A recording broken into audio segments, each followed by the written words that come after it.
'cause I got something to prove. Selamat sore. Sore Oke, salam planter.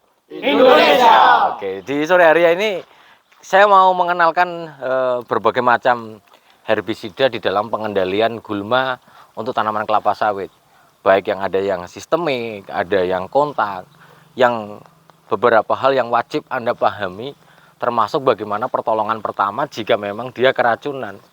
Karena yang paling mengerikan di dalam hal yang harus ditanamkan kepada para karyawan kita itu adalah bagaimana dia kerja pensiun sehat. Itu kuncinya sebenarnya. Jangan sampai kita nyemprot rumputnya mati, belum sampai pensiun sudah sakit, sudah batuk-batuk kena paru-parunya. Karena apa? Ketidaktahuan atau ketidaksadaran menggunakan alat pelindung diri dan menggunakan herbisida ini. Karena herbisida ini ada yang herbisida terbatas, ada yang tidak terbatas. Herbisida terbatas misalnya yang sekarang tidak boleh digunakan oleh perusahaan, salah satunya adalah paraquat. Paraquat itu terbatas dan dia tidak boleh harusnya orang yang menggunakannya harus terlatih dulu. Dilalah seiring dengan ISPO, maka paraquat tidak boleh digunakan lagi untuk di perkebunan kelapa sawit swasta atau perusahaan kelapa sawit. Namun masyarakat masih bisa dan ini harus disadarkan bahwa dia adalah pestisida terbatas. Maka kita akan mulai dulu mengenalkan, ini jangan diminum ini nanti untuk mengetes kita. Jadi yang pertama adalah kita akan mengenalkan yang namanya paraquat dichlorida. Paraquat dichlorida ini orang kenal namanya paraquat atau racun hijau atau racun biru ya. Pada dasarnya dia adalah salah satu herbisida sistemik yang paling kuat karena bersifat kontak. Karena dia bersifat kontak, maka penggunaannya relatif harus basah. Kalau tidak basah, maka nggak akan mati. Karena dia kuncinya adalah bagaimana dia akan memecah sel dengan bantuan sinar matahari. Jadi menggunakan paraquat ini ketika nanti misalnya ada yang belum ISPO, maka masih bisa menggunakan paraquat. Namun ketika kita menggunakan paraquat, kita harus pahami dulu. Ini sekaligus memberikan edukasi kepada para petani seandainya nanti para training semuanya ditanya di masyarakat bicara tentang paraquat. Ingat paraquat tidak satu doang. Kalau misalnya kita ngomongin glifosat, kemudian ini ada fluroxipir, itu mungkin gram per liternya mungkin sedikit variasinya. Namun khusus untuk paraquat dichlorida ini, maka dia memiliki gram per liter atau SL-nya itu beda-beda. Ada yang 200 gram per liter, ada yang ini Turmadan 328 gram per liter, tapi ada juga yang ratusan gram per liter saja. Yang mana semakin tinggi SL-nya, ini adalah semakin kuat daya bunuhnya. Maka kalau dia memang gulma yang relatif lunak, maka kita pakai yang SL yang rendah saja sudah bisa sebenarnya. Tidak perlu yang 320. Sehingga memang diciptakannya paraquat dengan tingkat level SL-nya yang berbeda-beda ini adalah bagaimana untuk peruntukan untuk gulmanya yang berbeda-beda. Kemudian bicara tentang paraquat ini. Paraquat ini kalau kita lihat ya berwarna, masyarakat itu nyebutnya namanya racun hijau atau racun biru. Kalau kita lihat di sini, ini ada, dia akan larutannya tidak berubah warna. Itu karena jarang sekali para petani di Indonesia menggunakan herbisida ini dengan membaca kemasan. Sebelum kita mengenalkan lebih lanjut para training semuanya, jika memang larutan ini memang tidak berubah warna seperti ini, misalnya racun hijau dicampurkan jadi hijau seperti ini, kemudian kalau kita ngomongin glifosat seperti ini yang racun kuning ini dicampur ke air itu jadinya tetap kuning. Begitu juga dengan trabas yang warnanya biru ini tidak berubah warnanya, maka ketika dia tertelan, karyawan kita tertelan, maka usahakanlah untuk dimuntahkan. Sekali lagi, jika tidak berubah warna maka bisa langsung dimuntahkan sesuai dengan petunjuk yang ada di kemasan labelnya. Kalau seandainya dia berubah warna, maka tidak boleh dimuntahkan. Yang berubah warna itu seperti apa, Pak Pendi? Seperti ini nih, sebagai contoh. Kita isi air, coba dekatkan sini, Mas, kameranya, Mas. Ini air. Kalau seandainya kita tetesi gramoxone, maka tidak berubah warnanya. Tetap akan, atau misalnya kita tetesi paraquat, dia akan berubah tetap biru warnanya. Kuning warnanya biru warnanya biru. Maka dia wajib dimuntahkan kalau seandainya tertelan. Tapi kalau dia misalnya ini keracunan fluoroxipir, merek dagangannya misalnya ada Starin, ada Kenren dan sebagainya, maka kalau dia ditetesan ke sini. Nah, ini yang tak sebut berubah warna nih. Nah, karena dia hampir kayak minyak, maka kalau dia berubah warna gini, jangan sekali-kali Anda dimuntahkan. Jika dimuntahkan, maka sesuai dengan kemasan labelnya tidak boleh dimuntahkan karena dia akan membuat tenggorokan iritasi luar biasa. Tidak boleh dimuntahkan kalau dia berubah warnanya. Sebagai contoh lagi, garlon. Ini belum ya? Ini garlon nih. Nih. Kalau dia garlon, termasuk garlon, kalau dia memang ketika dia ditempel gini, nih, berubah warna enggak? Berubah warna menjadi susu, maka dia tetap tidak boleh dimuntahkan. Sekali lagi, karena dia kalau dimuntahkan membuat iritasi tenggorokan yang luar biasa bagi karyawan yang menelannya. Kemudian sistem mematikan herbisida ini ada dua secara umum, namun dengan adanya RSPO atau ESPO ini relatif bahwa penggunaan herbisida yang dibolehkan relatif hanya hampir secara keseluruhan adalah yang sistemik, tidak diperkenankan kontak. Sekarang menggunakan misalnya glifosat, menggunakan fluoroxipir, ada garlon, ada metilmetsulfuron yang dicampur dengan surfaktan, rata-rata adalah herbisida yang bersifat sistemik. Lah, yang harus kita para trainer semuanya pahami bahwa sistemik kita jangan berharap cepat. Sistemik mematikan gulma sistemik ini adalah bagaimana mematikan gulma dengan cara yang sistemik. Nah, sistemik itu adalah artinya bahwa dia masuk dulu ke dalam jaringan tanaman. Berbagai macam polanya beda-beda. Glifosat berbeda dengan fluoroxipir pastinya. Beda lagi dengan triklopir. Yang kemampuan mematikan gulmanya itu beda-beda, yang menjadi PR nanti malam bagi kalian semuanya untuk mencari tahu. Fluoroxipir itu bagaimana sih sistem mematikannya? Itu. Kalau misalnya glifosat, dia sistemik, gimana cara mematikannya? Karena bahwa herbisida sistemik ini pola mematikannya beda-beda. Ini harus kalian pahami. Ada juga yang misalnya menganggap bahwa ketika dia disemprot dengan selembut-lembutnya, maka akan masuk ke dalam jaringan tanaman. Di dalam jaringan tanaman dia menghambat pembentukan vitamin A, bisa juga menghambat pembentukan protein yang nanti akan mati secara keseluruhan. Inilah sistemik itu. Tapi kalau kontak, daun kesemprot, pecah selnya, kelar. Itu yang banyak digunakan oleh para petani-petani dengan menggunakan sistem kontak. Salah satunya adalah jenis bahan aktif paraquat. Begitu dia disemprot, cepret, basah, pecah selnya dengan bantuan sinar matahari. Sistemik tidak. Sistemik sangat sangat variatif, tergantung kecepatannya. Itu adalah bagaimana caranya dia menghambat tanaman itu biar tidak berproduksi dengan baik, gulma untuk tidak berproduksi dengan baik. Maka kita akan kenalkan satu persatu. Satu lagi, APD.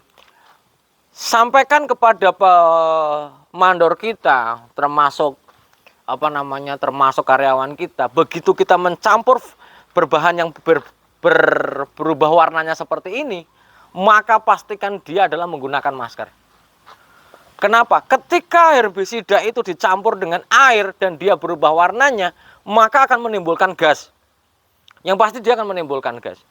Kalau dia menimbulkan gas, maka ada kemungkinan gasnya itu akan terhirup oleh si yang menyampurnya.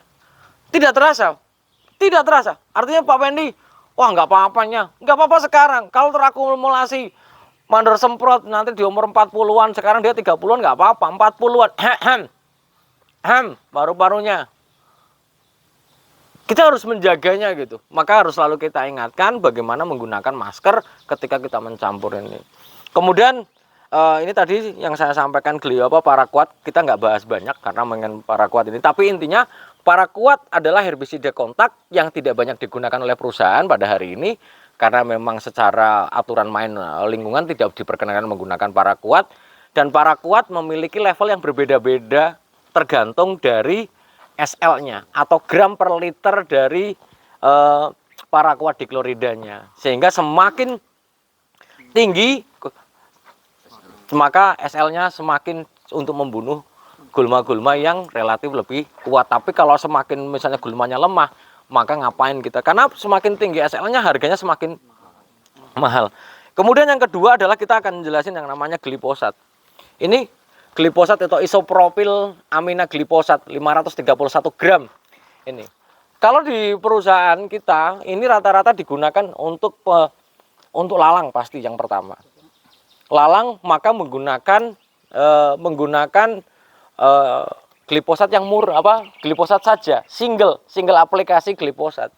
Di mana single aplikasi gliposat ini tok mau di whipping ya pakai ini, walaupun whipping sekarang tidak banyak terjadi, mau semprot juga pakai gliposat doang, mau yang hamparan atau seed juga menggunakan gliposat saja gitu, tidak menggunakan campuran yang lainnya.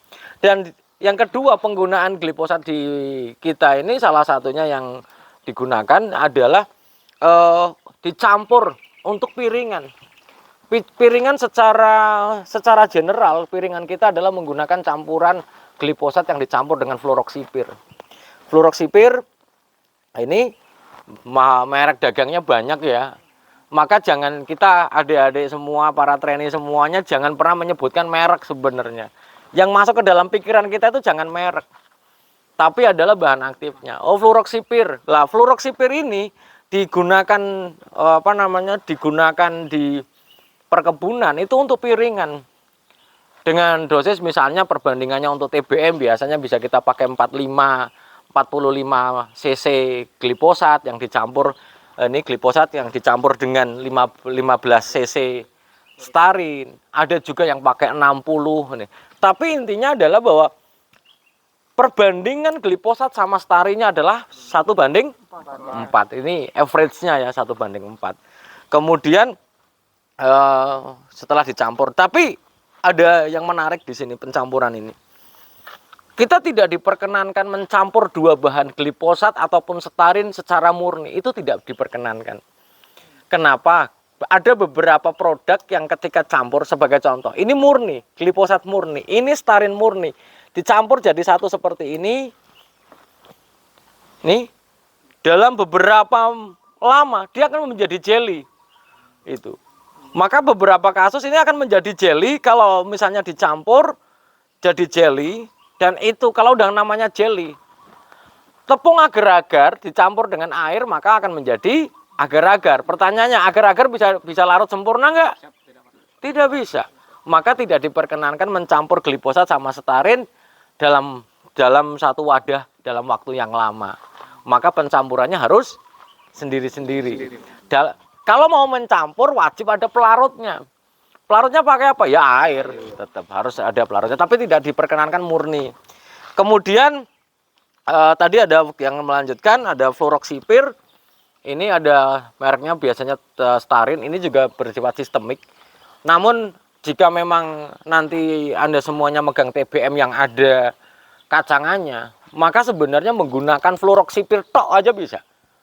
20 cc, 25 cc per 15 liter atau per knapsack sprayer itu sudah cukup mematikan kacangan itu. Maka tidak karena bahwa di beberapa literatur bahwa starin mereknya, fluroxipir ini adalah tidak merusak populasi Elastobius cameronicus. Tapi kalau yang lain, kalau terlalu tinggi ya pasti akan berpengaruh terhadap populasi Elastobius cameronicus. Kemudian yang selanjutnya itu ada Garlon. Ini Garlon kenapa saya menyebutkan merek, karena jarang ya. Ada sebenarnya ada Garlon, ada yang merek-merek belakangnya Lon itu adalah memiliki bahan aktif adalah triklopir. Sekali lagi dia bersifat sistemik. Triklopir adalah sebuah bahan aktif yang digunakan khusus anak kayu. Lah, anak kayu ini anak kayu yang gimana? Anak kayu yang dalamnya lembut. Tapi ada beberapa gulma yang tidak mati di garlon juga ada. Artinya bahwa anak kayu yang dalamnya kuat sekali itu tidak mati disemprot garlon doang itu nggak mati. Karena dalamnya terlalu keras. Maka biasanya ada mekanisme pencampuran. Tapi kebijakan di kita, di perusahaan kita adalah garlon untuk anak kayu. Misalnya melastoma, clidemia. Ini semuanya pakai garlon. Ketika pakai garlon ya udah semuanya akan tuntas itu. Di sisi lain, ketika lahan kita penuh dengan anak kayu, maka sekarang digunakanlah sebagai pengganti. Karena kita tidak boleh menggunakan paraquat. Dulu kita menggunakan paraquat yang dicampur dengan metilmetsulfuron. Karena khusus daun lebar lunak, kita bisa menggunakan paraquat. Dulu, sekarang nggak boleh. Ketika ini nggak boleh, maka kita hanya menggunakan, nih pertanyaannya, petani di luar sana, petani-petani kelapa sawit itu, kalau mau memberantas anak kayu, misalnya melastoma, itu sebenarnya bisa menggunakan campuran paraquat ini dicampur dengan metilmetsulfuron. Perbandingannya 1:10 sampai 1:16. 1 bagian metilmetsulfuron ditambah dengan 10 bagian paraquat. Sebenarnya bisa, tapi ini untuk petani yang sana yang tidak tergabung dengan ISPO atau RSPO. Tapi di perusahaan kita yang sudah menjalin ISPO ini, maka menggunakan adalah WIN ini atau metilmetsulfuron. Metilmetsulfuron ini karena dia berbentuk tepung, maka penggunaannya ini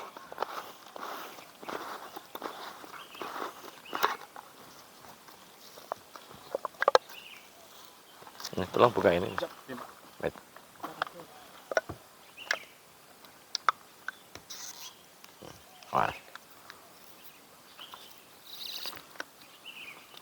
Nah, karena dia berbentuk tepung ya, granuler ini, WIN ini bergranuler kayak telur cicak seperti ini. Maka penggunaannya tidak bisa langsung dilarutkan ke dalam knapsack sprayer, tidak bisa. Maka dia wajib kalau mau melarutkan, dia harus dilarutkan dulu ke dalam gayung atau botol kecil dulu. Karena kalau ini dimasukkan langsung ke knapsack sprayer, dia tidak mudah larut secara sempurna. Maka dia harus bikin emulsi dulu. Dicampur dulu misalnya pakai gayung, berapa gramnya, takar, kemudian diaduk-aduk sampai dia seperti emulsi. Emulsi itu kayak larutan dulu. Dia mencair dulu, baru bisa kita gunakan. Kemudian baru nanti penggunaannya, ini tidak bisa single seperti ini. Kalau misalnya metilmetsulfuron untuk pengendalian anak kayu, kemudian single tok kayak gini, dia nggak tahan. Maka kita wajib menambahkan surfaktan. Surfaktan adalah larutan yang digunakan untuk perekat meningkatkan daya serap jaringan tanaman. Jadi dia adalah perata, perekat dan pelarut dan meningkatkan daya serap terhadap herbisida. Sehingga ketika dicampur dengan surfaktan, metilmetsulfuron akan bekerja dengan sangat baik. Bekerja dengan sangat baik ini pasti dia akan sistemiknya akan jauh lebih cepat. Maka biasanya menggunakan surfaktan dan metilmetsulfuron adalah perbandingannya 1:1. Misalnya per knapsack sprayer kita bisa menggunakan 20-30 cc surfaktan yang dicampur dengan 20-30 gram metilmetsulfuron. Dalam hal ini adalah misalnya WIN seperti itu. Kemudian yang terakhir kita akan mengenalkan yang namanya dari sistemik yang ini ada dari sistemik herbisida yang ada di sini ada sesuatu yang sering kali, misalnya gini, ada orang ngomong glifosat untuk gulma berdaun sempit. Tidak semua yang sempit mati sempurna dimakan glifosat. Sebagai contoh misalnya kayak gini nih.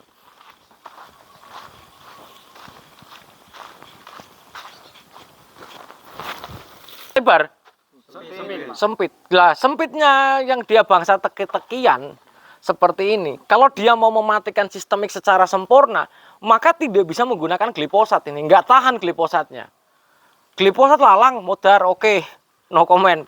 Tapi kalau bangsa teki-tekian, khususnya nanti di pembibitan, maka kita bisa menggunakan bahan aktif yaitu adalah amonium glufosinat yang relatif dia akan ampuh untuk gulma berdaun sempit, khususnya adalah bangsa teki-tekian.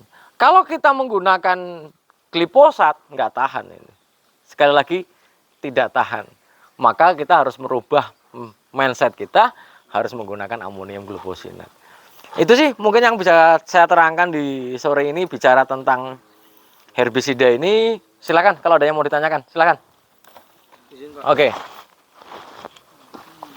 Izin bertanya, Pak. Untuk pertanyaannya, apakah herbisida sistemik itu bisa dirubah ke herbisida kontak jika penggunaan dosisnya itu melebihi dari yang dianjurkan, Pak? Oke. Terima kasih, Pak. Oke. Jadi apakah herbisida sistemik akan berubah menjadi kontak? Bisa, Mas. Contohnya gini. Jika konsentrasinya diperlebar, diperbesar misalnya. Misalnya kita mau mengendalikan lalang saja contohnya.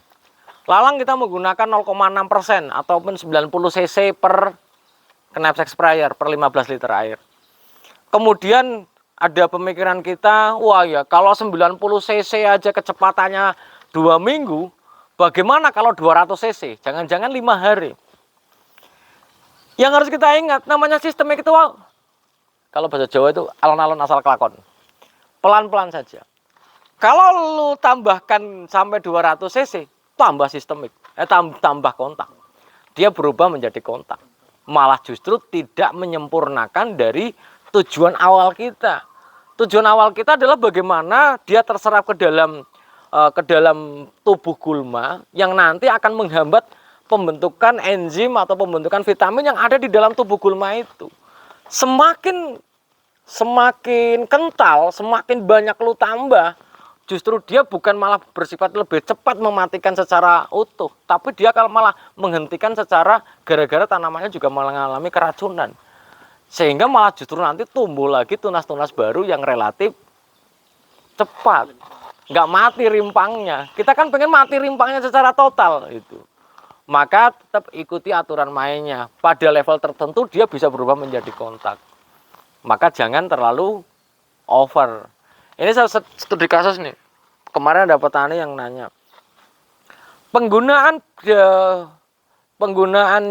racun kuning ataupun glifosat itu lebih bahaya atau tidak dibandingkan dengan kontak menggunakan paraquat. Ketika kita menggunakan glifosat, yang ada di benak kita itu adalah bagaimana nanti akan nyerap ke dalam tanaman, nanti tanamannya bla bla bla bla. Ingat bahwa kelapa sawit memiliki kemampuan yang berbeda dengan gulma-gulma itu. Ketika disemprot dengan menggunakan 0, misalnya kita menggunakan 0,3 saja. 0,3 saja, 60 cc glifosat. Kemudian netes ke dalam tanah, apakah diserap oleh akar tanaman? Enggak. Tidak. Yang bahaya adalah ketika kita menggunakan racun kontak. Artinya kalau misalnya nanti Anda di kemitraan ditanya, ngeyel ada yang bicara tentang paraquat menggunakan lebih more 100 cc, maka ya tetap kita tidak boleh. Kenapa? Karena kalau kontak semakin tinggi konsentrasi, netes ke tanah, tak, akar seratnya tak mudar, bocor ini. Akar serapnya bisa mengering. Ini yang menyebabkan beberapa kasus penggunaan racun kontak ataupun paraquat ini akan menurunkan produksi karena penggunaannya udah ugal-ugalan tuh. Karena dia akan memecahkan akar serapnya. Karena dia nempel, pecah. Itu. Seperti itu, Mas Andi. Oke, yang lain. Pak, izin Pak. Tadi kan glifosat ini berfungsi baik untuk gulma, berdaun sempit, tapi non teki-tekian. Apa sih Pak yang menyebabkan kenapa glifosat ini tidak bereaksi cukup baik jika hanya glifosat ini kepada bangsa teki-tekian ini? Oke. Karena begini, yang pertama mungkin mekanisme mematikannya. Kalau misalnya kelalang, dia teki tapi jumlah rumpunnya sedikit. Jumlah daunnya dikit.